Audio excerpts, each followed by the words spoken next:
Okay, so good morning. Today's Thursday, April 20th. It's a little after 8:30, and this is the Finance Committee of the Darien Board of Education.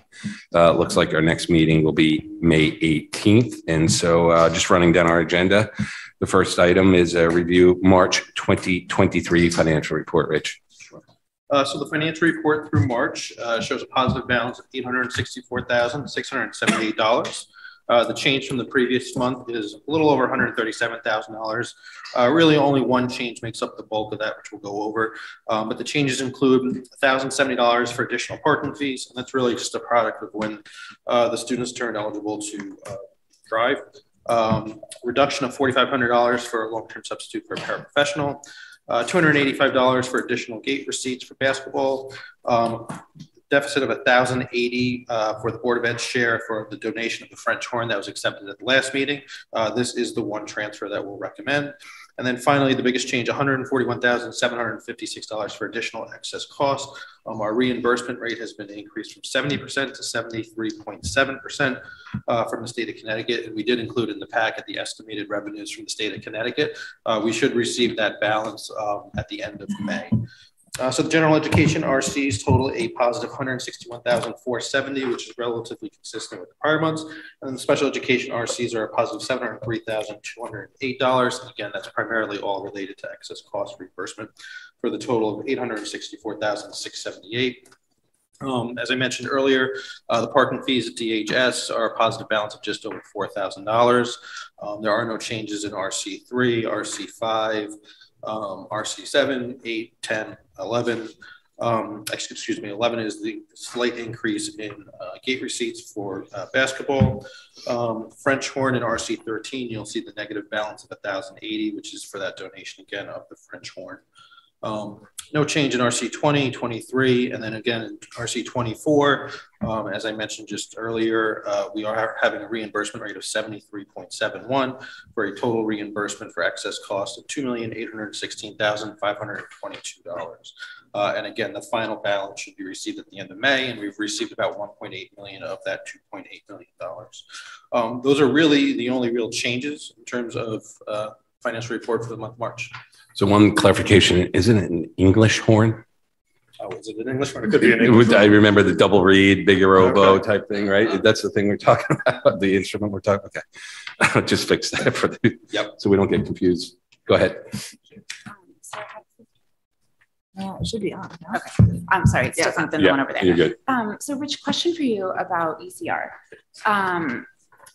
Can you just remind me how we submit? It's based on projected services and changes of kids coming in and out of the district each year, right? Yep. So we have two submissions. The first is December 1st. So you pick up the actuals from essentially July through that early, December 1st, and then a forecast from December 1st through June 30th. And then you have another submission on March 1st. So you're picking up the actuals for essentially the end of February, and then a forecast from March 1st through June 30th. That's what your reimbursement is. And then at the end of the year, the district gets audited every year, including ECR. And so if there's any changes in the actuals from March 1st to June 30th, the state does what's called an ECR adjustment. And so that could be positive or negative, depending on if either more services or less services, whatever it might be. And then that change is tied to ECS in the following year. And the ECS reimbursement, which is the educational cost share, goes directly to the town. And so typically what you'll see is our normal, ECS reimbursement for the town is about $500,000. In a normal year, the ECR adjustment is, plus or minus $50,000, depending on how it went. The previous year, it was actually a lot more because there was an out-of-district facility that wasn't state approved, that became state approved. And so the ECR adjustment that attached to ECS was about $300,000 for this current year. That money goes directly to the town because it's tied to ECS. Okay, thank you. So my question here, and it sounds like you might have talked about it a little bit when you referred to actuals, is this year in particular, we heard a lot about missed services. So I'm curious about where that reconciliation happens between what we're projecting versus the services that children are actually receiving. Sure. So is that where you're talking about the audit? So if those missed services start to get made up, let's say post December 1st into the second half of the year, that gets picked up in the March 1st filing. Mm-hmm. If the missed services end up getting picked up post March 1st, that'll get changed in that audit. And what about when they're not made up? Well, then there's no expenses to submit for. So I guess I'm having trouble understanding how we how we know that, because one of the issues that we found this year was that we didn't really have a tracking system universally in place. And I'm hearing still from a couple of parents recently, one saying that they're 50 plus, one saying that they're 80 plus.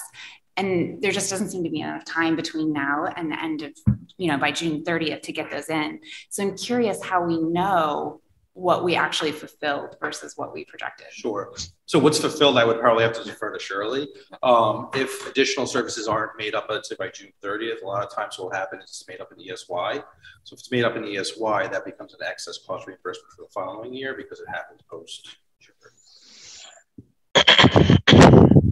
Okay, so it sounds like to follow up with Shirley more about where the actual fulfilled service is and where that discrepancy is. Yeah, and I would just say, let's understanding you're hearing directly from parents, but I guess the question is, if we do have missed services, you will let us know if there's ESY services that are needed to be remedied over. Well, if there's any services that need to be built into IEPs or otherwise, or services that they have to be met, and we have a process in place now. Well, it's not as if we didn't have a process in place, but we've re-articulated a process for parents to communicate or otherwise. I don't have that scope, to be honest with you, Katie, and I've reviewed it with Shirley, and I'd be happy to review it again. But I would encourage people to go through Shirley in terms of specific services, because we have a reporting system to make up, and we have a system of when we're reporting back to parents under what circumstances, the frequency of anything missed. And so I would encourage that dialogue to take place, because I just don't want a misrepresentation. No, I appreciate that. I think, that there's really two implications, right? And one is that the children are making their services and that our program is tracking things accurately. But, for today's purpose, the budgetary implications, I'm just curious about what risk we might be at, that money might have to be returned to the state based on these projections and just how that worked. So it's only the money that would occur that was forecasted from March 1st to June 30th. So we assume a certain amount's going to happen. If those services didn't end up happening, and again, it has to be an actual excess cost eligible student. Right. So if services are missed and they don't reach that threshold, right, it's a non-issue. Then you would have to return it. And the reason it gets attached to ECS is because if you owe money, we don't typically cut a check. What they do is they just kind of claw back what they owe you in terms of the reimbursement, which is why they usually attach it to ECS. But the bottom line is, we're not going to lose. If there were services for some reason for a family or a child or otherwise, those aren't going to be missed if they're added, if they happen to be added or otherwise. It's not as if we're going to miss an opportunity. They're still going to be provided the services. Okay, thank you. Any other questions? So, and I know some of this was highlighted in the interim with the Board of Finance as they were going through the budget. So thanks for the clarity in the memo in the meantime. And the Board of Finance made some adjustments to this year's budget surplus based on this information, and then as well as a forecast change to next year's fiscal year budget based on services that were being rendered at a school that now is accredited, correct? So the services for the ones for next year, yep, are two students that we weren't able to necessarily claim in the December 1st filing.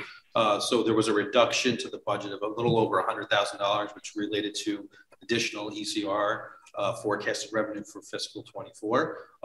At some point, the board will then have to just make a reconciliation of the budget. Yeah, and these were two items that came after we addressed the Board of Education budget and passed it. So, correct. Okay. Just quickly on the grants and now, John, one quick question on this. No, sorry, Dennis. Yeah. Rich, just for clarification for me, this does not include the advanced purchases we made for next year's budget off of the prior surplus we had, correct? So that would give us a total of around $1 million. So it does include the pre-purchases. So if we didn't do the pre-purchases, we'd be a little over $1 million in terms of. Okay, thank you. Perfect. Yeah, we did those the last month. Transfers. Yep, just clarifying. Appreciate it. Yeah, no. Rich, just out of curiosity, sorry, Joe. Yeah, go ahead. If you took out all this, the increased ECR reimbursement, how tight would we be running our budget?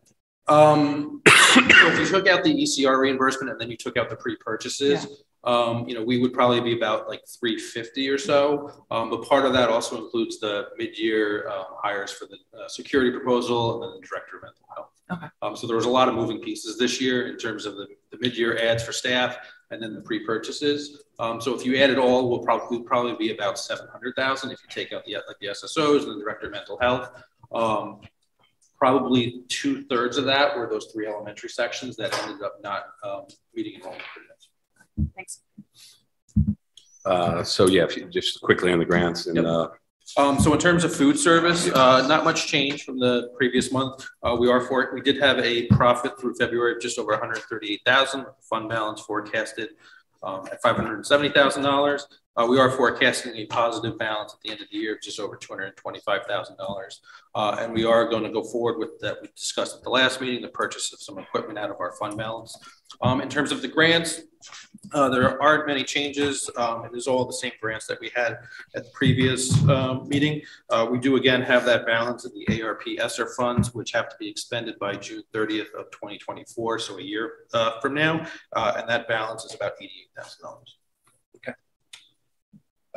Budget transfers. So there is one recommended transfer for approval. It is for the English horn. Correct that. It is for 1,080, and we are recommending taking the funds from the savings from the annual audit out of RC20. Seems like a no-brainer to me. Yep. So we'll bring that forth to the board with the recommendation to approve that transfer. Okay. So the last item is a item we typically don't go over, but stems from the last discussion and a charge from the Board of Ed to look over our fiscal year 25 draft budget calendar. And the reason we're doing that now, as a fiscal year 24 town budget hasn't yet been approved and the Board of Ed budget hasn't yet been approved, is one, just a recency effect and making sure that we have the process in mind and what went well, what didn't go well. But two, the implications it has for the administration in terms of developing its strategic plan, new initiatives, new programs. I mean, that all has to start to get rolling basically after the current budget season finishes. So it's really important. We looked at this a couple times based on some board discussions, and we're going to discuss this today and maybe have some recommendations and discussion points to bring back to the board at Tuesday's meeting. And time is of the essence, if you will.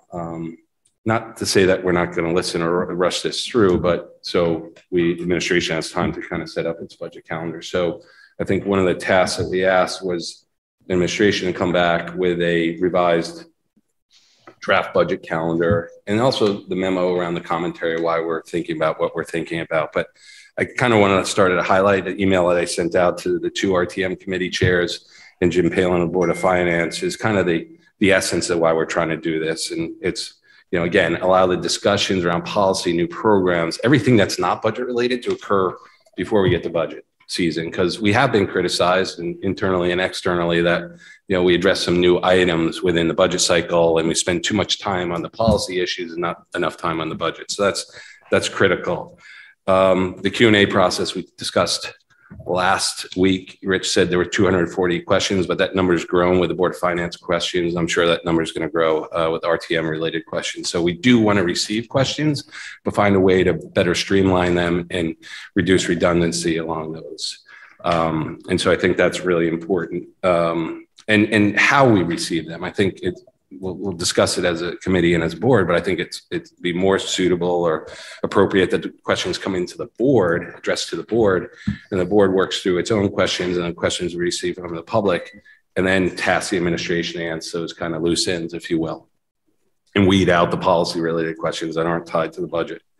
We want interactive dialogue. I mean, I'll say it once, I'll say it 10 times. I think this budget season, we got tremendous and awesome feedback from fellow elected officials, parents, parent-teacher organizations, CDSP. So we don't want to stem the flow of that, but again, kind of reorganize it so it happens at appropriate moments. I mean, I said it and a few others have said it. We got a lot of commentary. Why aren't you asking these questions? And, why aren't you raising these issues? Well, we just had received the superintendent's budget and not really had the chance to ask our own questions. So we are not going to stifle any feedback, questions, answers, suggestions, but we just want to make sure that the appropriate order occurs so they happen at the same time. And then we've been asked to have an enhanced 5-year budget outlook, and I think we can do that. We already talked about some ideas, like, based on some changes we're going to see in the food service and adding, in the FTEs, we know based on some of the programs we've changed, that sort of thing. I think we can get more detail on. So I'll leave it at that. Do you have anything else you'd like to say? Yeah, I would just do high-level commentary on it. Actually, Julie, Jack, and Joanne, good morning to you. There are a couple of Jack, there's extra packets here if you're interested, because I'm going to refer to like 3 memorandums here. There is a narrative memorandum that's on the board there. So I'll just talk in generalities for a moment. That speaks to potential budget items or topics that the board has identified, and where would they be addressed. So we obviously have to talk as a full board. Does this cover the needs? Have we captured everything? Have we not captured everything? So in that memorandum, we've sort of outlined, to simplify it, where those discussions would actually take place. Because it's okay saying all these things, but if we don't schedule them or we don't plan time for them, they're not going to happen. Right? That's going to get just difficult. So we have done a review of where we might be able to do those, and you can see that for the most part, where they come to the full board, and the meeting before would be the Board of Ed subcommittee prior to that month, so to speak. Now, you don't have to agree with all those forums, but this is kind of how we are sort of like at least talking to it a little bit. So you can see where they would be there. Some of the things in that memorandum cover the 2 other calendars that were produced. We split the budget calendar, proposed budget calendar that traditionally we would have, and that we kind of all follow. And we did a sort of pre-budget development, which sort of ties to that memorandum, because it's all sort of tying together at the moment. So I'll speak real quickly to the pre-one. It's reiterating the list that's in that memorandum of what we've identified. The budget FY25 and the budget FY26 is a way of us saying, look, I don't know that we're going to be able to do everything for this budget year. Now, you don't have to agree with them, but we can have a discussion, because we have to complete these tasks, and there's heavy lifting involved and so on and so forth. And there's different reasons for the timing of both, but you can see the ones that we're trying to get ready for FY25 and the ones that we're trying to get ready for FY26. We also discussed that idea of a budget, multi-year budget. I need to discuss with this committee and also the full board, what does that mean, at what level? We can flesh it out in a certain level of detail, or we can flesh it out at a big level, high level, but maybe more detailed that the board is looking for, which is fine, as long as we know what we all agree on, what we're looking for there for the 5 years. So you can see just the Board of Ed meetings and so on and so forth that discuss these things. That aligns to the memorandum I just talked about. So for the most part, that just talks about Board of Education processes, meetings, where we're going to talk about these issues. So the budget calendar in itself, what it does is try to, in all honesty, Rich and I went through it. I also went through it with the curriculum department just to make sure we're on par with that. Obviously, taking into consideration what the board has said. So we tried to look at ways of perhaps realizing efficiencies and improving processes for participation in that particular process. So throughout this process here, you can see some things are still in place, like the Saturday still in place. There are a couple of other opportunities that are defined. One is when we it doesn't preclude receiving feedback from the respective boards at any particular time, right? I mean, we would always be responsive, but there's a sort of opportunity sort of timeline where we could receive all of these. And hopefully what preceded that helped the boards have input into that process. And hopefully that the respective boards will have the time to schedule a meeting to discuss it before they're actually doing that in that consideration. We have also put in place here a couple of opportunities, a special board meeting. These are proposals, and I just named proposals that there's a special board meeting where the respective chairs, Board of Finance, RTMs come and be at the table, and we have a discourse about the questions and have a back and forth. and if that would particularly serve that purpose. So let's just use dates for those that might be following along online. So, typically, the calendar's not, the timeline of the calendar is not changing, but, they approve, we'll get the approval of the calendar in the fall by the board.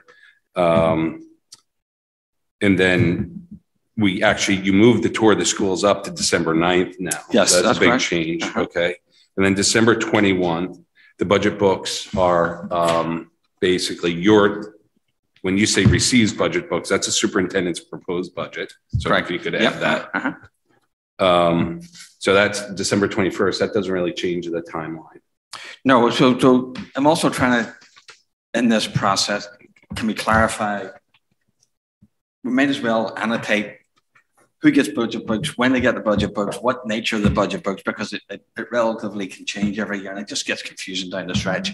And actually it gets complicated because when you're dealing with shipping these budget books out to be done and so on, so it just gets, so the respective need for them or otherwise. I have put in here that the 21st, the board receives their printed budget books. The RCs receive those printed budget books will be published on the website. And the respective committees, according to the schedule, would receive the budget book on January 4th, the day that the superintendent's proposed budget is actually released. But you have proposed that it's also up on the website. Correct. Yes. Over break. So that's a change, right? Yes, that's a change. Yeah, well, why do you have that, Alan? Sorry. Why do I have in that order? Why are you publishing before you present? I'm trying to thread a needle of being responsive to some past practices, change in practices, actually needs versus sometimes we publish things and sometimes people don't actually need them.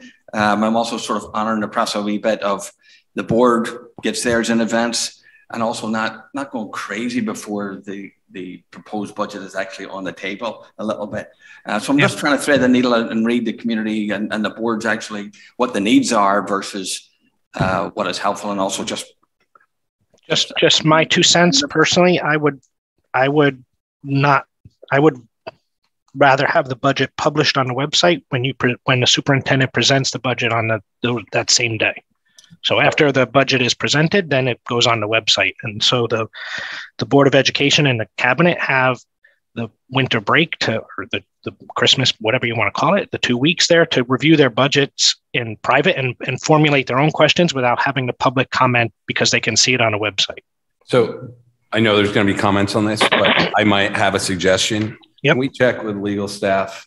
If you give it to us, I believe that would be a public document and be foiable at that point. So can you technically that is correct. Yeah. So can we just get that way in, and then as a board, we can decide on Tuesday whether or not we can even do that, Dennis? Does that make sense? Yeah. Good point, John. Is that okay with everybody else? I will say that it's just historically, it's an unusual practice, right? Usually superintendents and boards receive their full packet the same day as the superintendent presents his or her actual budget.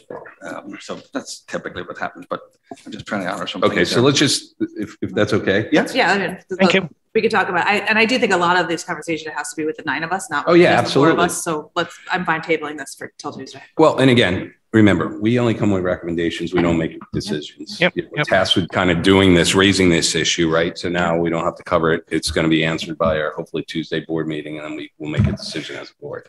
So on January 4th, you'll notice, Mr. Chairman, that I delineated how many books were going for the actual respective committees and then the actual other sort of organizations. I'm not deliberately leaving people out or adding them in.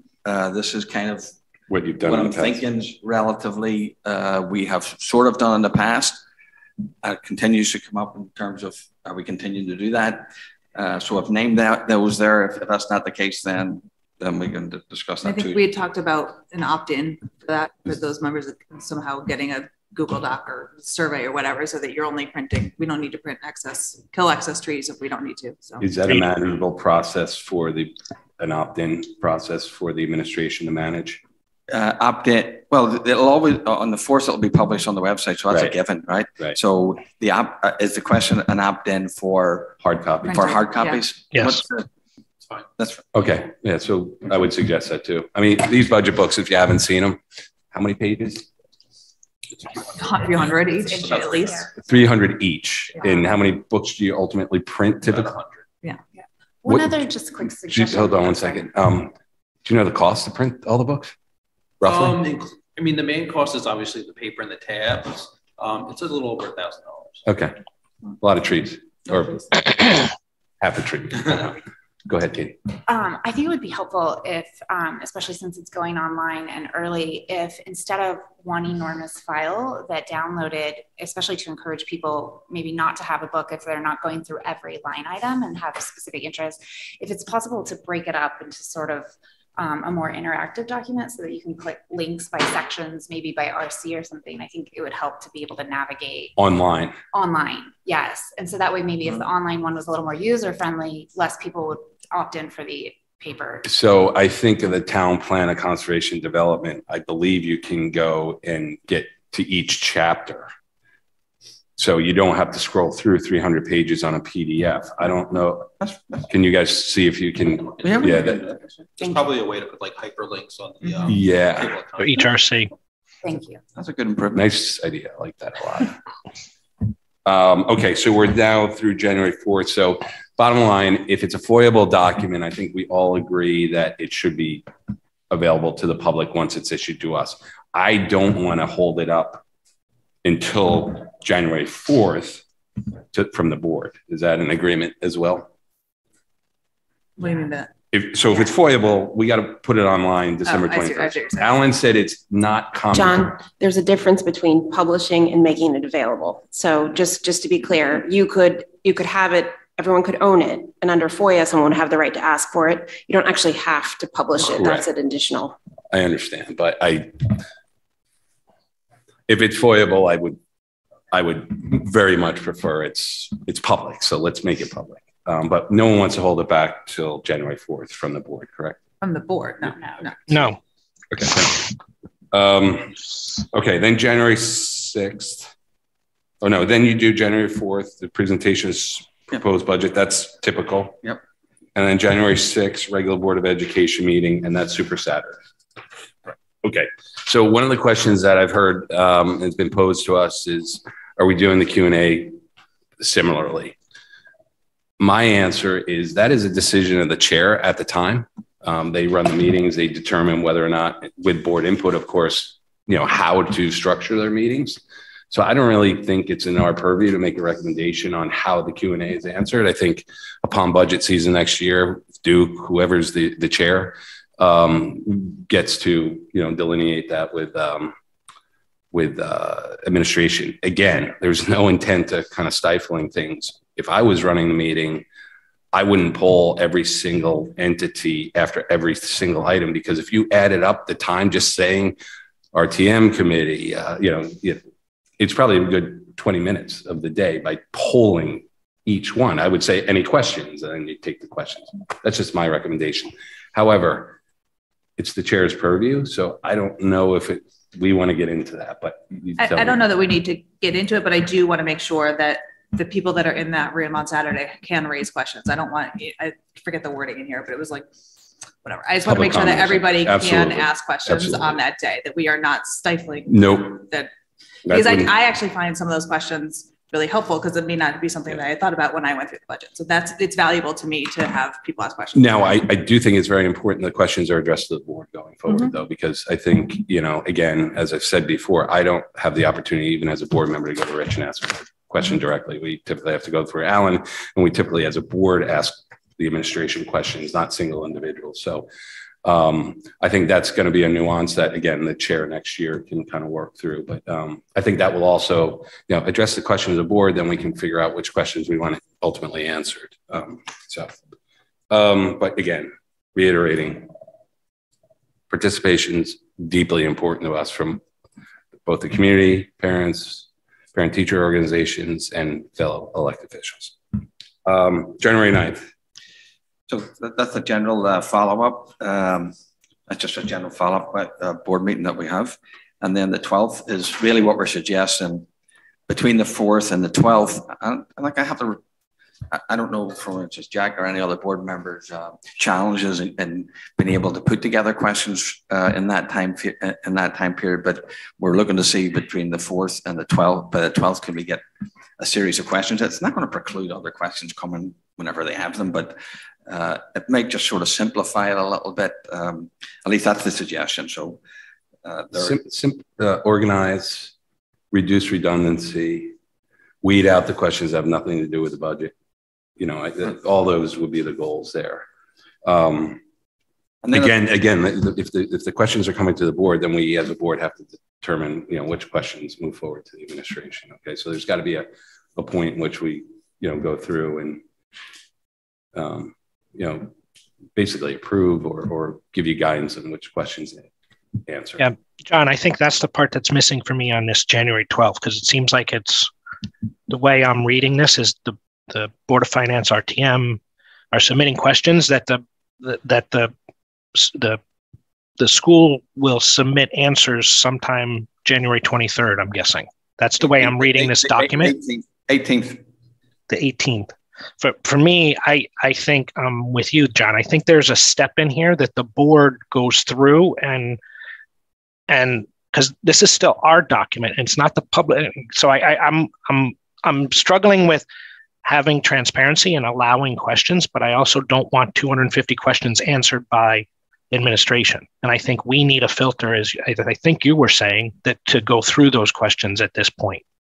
Yeah. So is there, I guess the question is, should we move that up to the 9th so we can, before the 9th meeting, so we can at least have an initial group of questions that has been vetted by the board? You won't really have them until the 12th, because to do them before them, it's probably not going to give the committees a reasonable opportunity to. That's true. And I think we will have some questions from Super Saturday that, you know, when Marge, you know, takes those great notes that she does. Some of those questions, you know, we can go through those questions, and there will be some that will need answering that are, you know, will not be policy. So why don't we give a deadline of the 12th? You're going to get more questions the 18th. And then the 18th will be that kind of, it gives you 2 weeks until the 23rd. So the 18th, we'll have everybody in the room together, Board of Finance, RTM, F&B, parents, everybody, community members. And we can use that meeting to kind of vet all the questions. And then you have 2 weeks to come back with answers on the 23rd. Does that make sense? Yeah, I think so. Yeah. And you guys will know if there's direct budget related questions. Yeah, I wouldn't get too cumbersome because that ends up slowing the process down too, back and forward.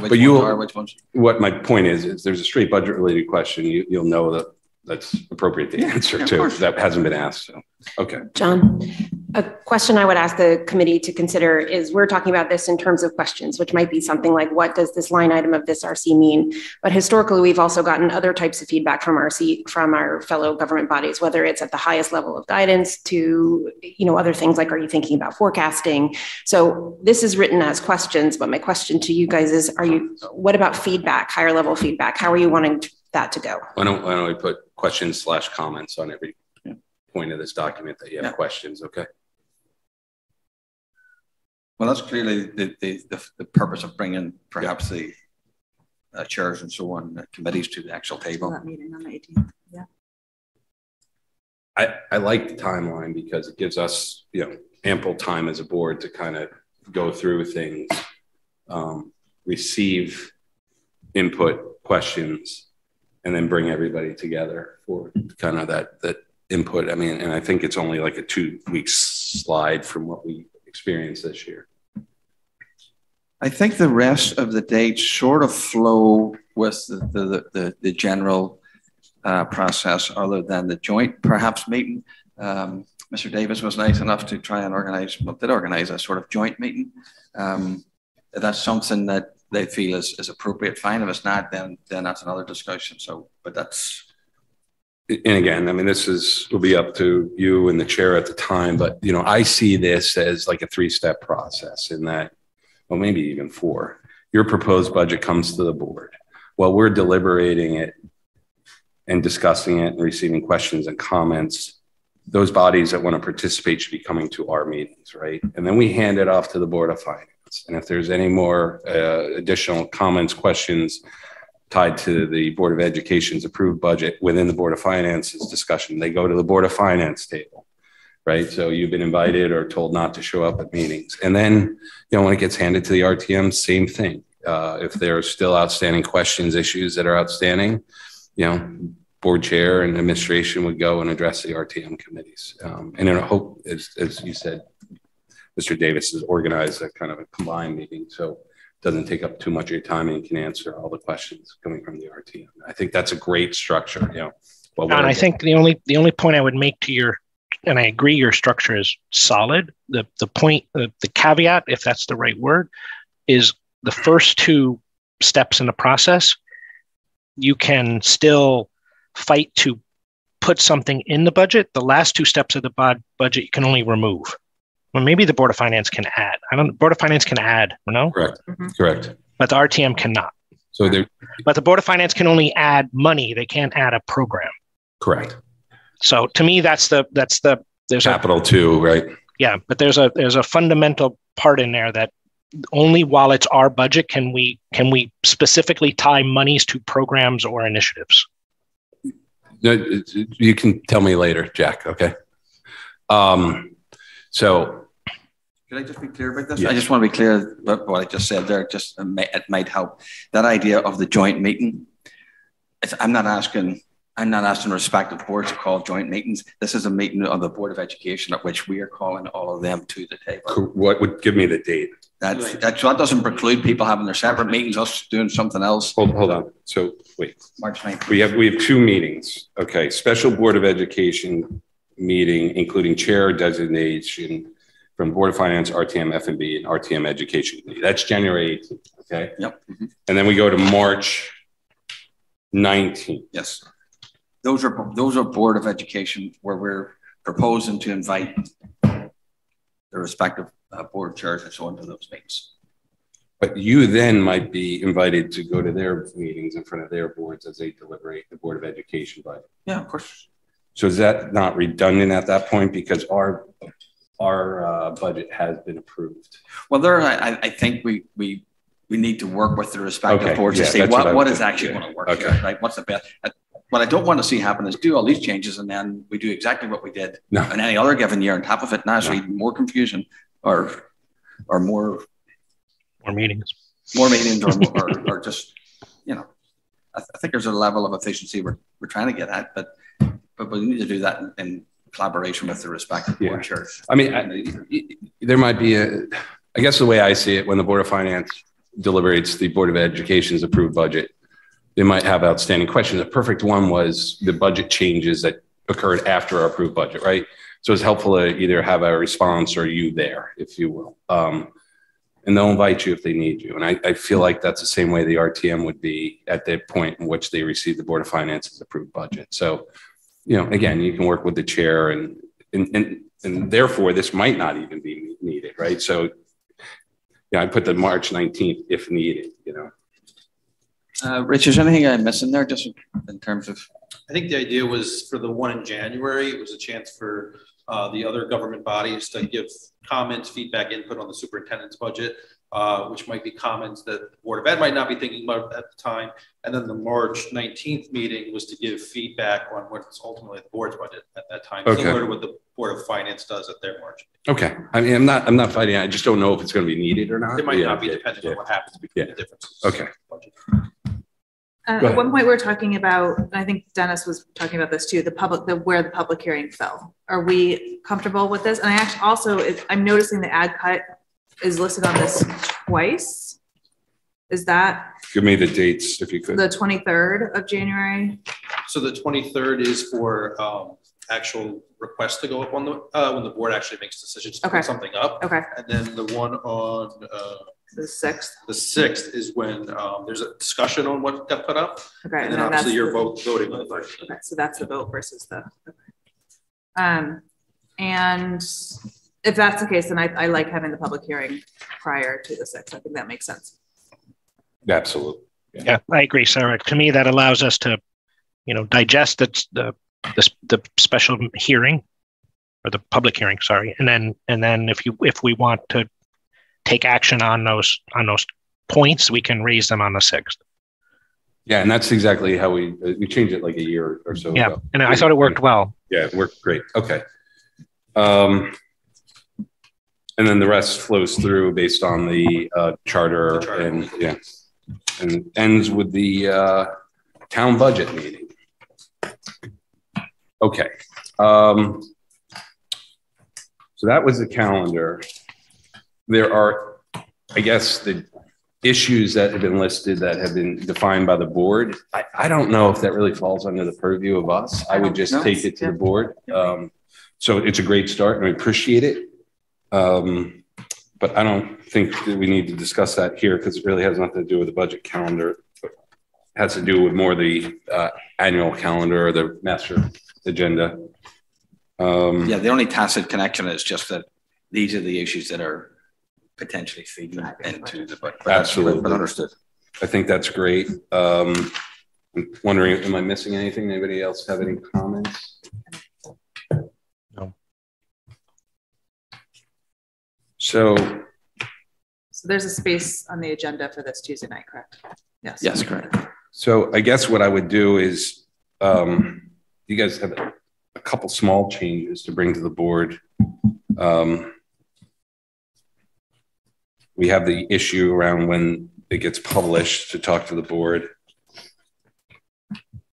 And then the question of the deadline to receive questions and how we vet the questions as a board before administration kind of runs through. But I think we kind of fixed that also. Just push the 18th.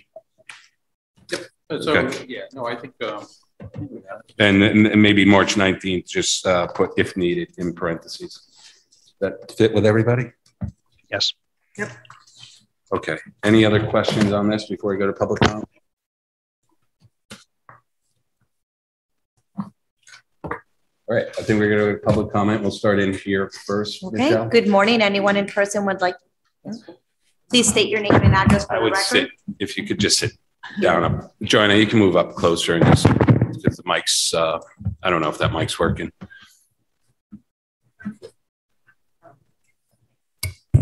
Hi. Feel free to sit. Joanna Walsh, 17 Pleasant Street. I'm relieved to hear that the opportunity for community partners like PTOs and CPAC to ask questions on Super Saturday is staying the same. I would love some clarification around the idea that I thought I heard you say, that the parties will ask questions to the board and then the board decides if the questions are relevant and if admin will answer them. And that could just be me misunderstanding, but if on Tuesday you guys could clarify that, that would be great. My other question is actually about ECR, which I admittedly am still trying to figure out. But if I was just wondering if Rich, and you might have said this, I'm sorry, I know I can't actually ask questions to Rich. You might have said this and I missed it. The majority of the missed services happened before December. I mean, there's still some going on. So does that mean that the filing was amended so that none of the ECR kids lost their, were